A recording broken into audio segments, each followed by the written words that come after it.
भाजपचे आमदार ज्येष्ठ नेते प्रवीण दरेकर सध्या आमच्यासोबत आहे। भाऊ, आज तुम्ही रामदास कदम यांच्या भेट घेतलेत। अशी चर्चा आहे की रामदास कदम नाराज आहे कारण उद्या जी सभा होती त्याच्यामध्ये त्यांना बोलण्याची संधी नाही दिली होतं आणि तुम्हाला देवेंद्र फडणवीस साहेबांनी इथे पाठवलेत। काय तथ्य आहे? मला वाटतं काल जी सभा शिवसेनेची झाली त्यामध्ये त्यांना बोलायला दिलं नाही, व्यासपीठावर नव्हतं, हे खरं आहे। परंतु त्यामुळे ते नाराज झालेत आणि त्यांची नाराजी काढण्यासाठी किंवा काहीतरी संदेशा घेऊन मी त्यांच्याकडं गेलोय या बातमीत अजिबात तथ्य नाही।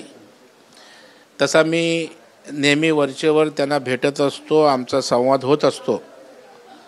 आज केंद्रीय मंत्री उत्तर मुंबईचे खासदार पियुष गोयल साहेब हे नॅशनल पार्कच्या कन्हेरीला व्हिजिट देण्यासाठी येणार होते, येत आहेत आणि मीही त्याकरिता या ठिकाणी निघालो आणि जवळपास 1-1.25 तास मी बिफोर या ठिकाणी आलो आणि मग 1-1.25 तास त्या ठिकाणी वेळ असताना रामदासभाईंकडे त्या दरम्यान जाऊन गप्पा गोष्टी कराव्या, सामाजिक राजकीय चर्चा त्या ठिकाणी होत असते आणि तशा पद्धतीनं आमचे जे काही कौटुंबिक संबंध आहेत त्यातनं मी गेलो होतो आणि त्या भेटीचा अर्थ या ठिकाणी काल भाषण दिलं नाही, नाराज झाले किंवा देवेंद्र फडणवीस साहेबांनी त्यामुळं पाठवलं ते दावसला आहेत।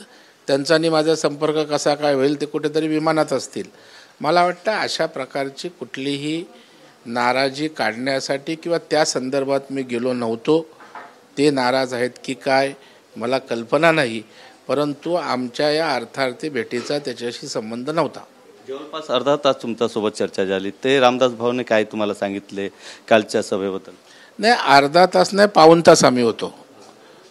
नाही, त्यांनी कालची सभा चांगली झाली। उद्धवजी ठाकरे साहेबांच्या सभेला त्या ठिकाणी खुर्च्या खाली होत्या आणि नंतर मग त्यांना तुमची सभा कशी झाली असं विचारत असताना ते बोलले मी काय भाषण केलं नाही, असं त्यांच्या बोलण्यातनं त्या ठिकाणी आलं। पण नाराजगी पण व्यक्त केलेत का त्यांनी? नाही, आता शेवटी एवढा मोठा नेता आहे आणि शिवसैनिकांची अपेक्षा असू शकते, त्यांना मार्गदर्शन करण्याची इच्छा असू शकते, परंतु यावर त्यांनी काही भाष्य केलं नाही। कॅमेरामॅन खंडूसह गोविंद ठाकूर, TV9 मराठी, मुंबई।